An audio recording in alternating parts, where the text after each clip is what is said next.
First half, fantastic, took the chances, did give Sevilla a couple of sniffs. But the second half was an absolute abomination. Complete and utter schoolboy defending.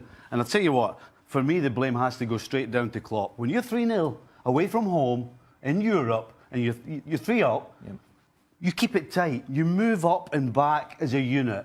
You don't go, as I said, schoolboy, when you go forward and somebody makes a bad pass and you've got 4 players out of the game. Now you're encouraging the opposition to come at you. Now, the goals they lost were all from set pieces, but the fact that they're encouraging them to go forward and attack Liverpool is how the set pieces end up coming about. Have Liverpool got that in their arsenal? No. To be able to do that? No, absolutely not. You saw tonight, Liverpool have one way of playing and one way only, and it is all-out attack. And if it goes wrong, then that's what happened. It was Liverpool in a nutshell, wasn't it? Yeah. I mean, the game was nuts, but I mean, it was Liverpool. It was fun. Fun for us. Oh, it's a fun game, not if you're a Liverpool fan. They're watching. Yeah. But, you know, we say the same thing all the time. We're great going forward. I mean, great pace, lovely football, great movement.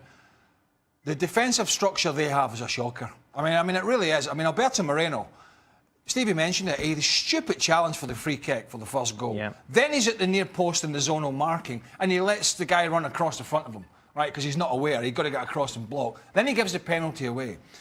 But all that being said, when you're 3-0 up or you're cruising the game, don't have your full-backs bombing forward like all the time, because the 2 centre-halves are bad enough as it is without the full-backs bombing forward and you're getting caught with gaps down the channel. You've got to play with your head, and if he doesn't sort this position out, and the next transfer window or 2, he's toast. He ain't going to last the distance, Jurgen Klopp, if he can't get the recruitment right in a defensive area, because that's going to happen all the time. I think it's more than just player personnel here. My criticism of Liverpool for the last couple of years is in-game management. They just don't seem to do that well. You 3 up. You've got players like Mane, Firmino, Salah on the field. Even if you want Coutinho to go forward a little, there's no reason for anybody else to even cross the halfway line at that point. Who cares if anybody complains? And as much as this is Liverpool only have one way to play, only know one way to play, surely common sense has got to set in at some point. Either you recognise that on the field, which I think is the normal course of action, or Klopp sends that message out. But you can't get it this wrong, this consistently. Do you know what they've got in the middle of the park? They've got some players with some nice touches now and again. You know, you saw Chan coming on and got some nice little touches, and Henderson works hard.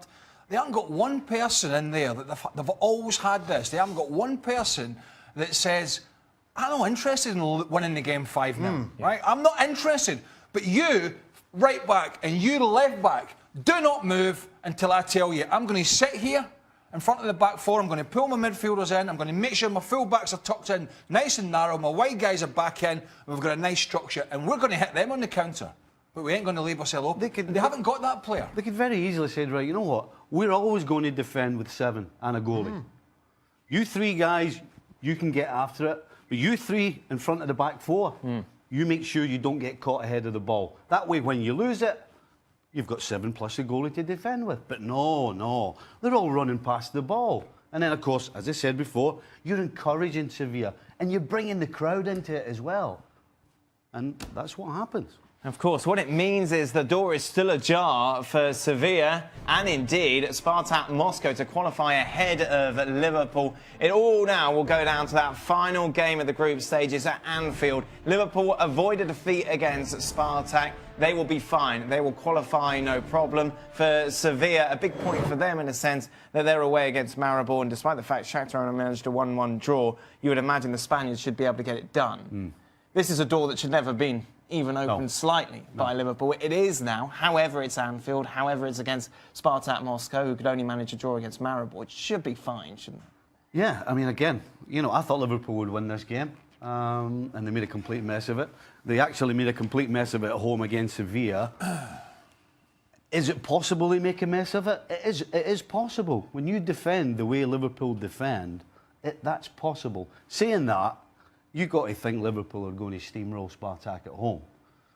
But if you're a Liverpool fan, you know the roof's capable of caving in at any time.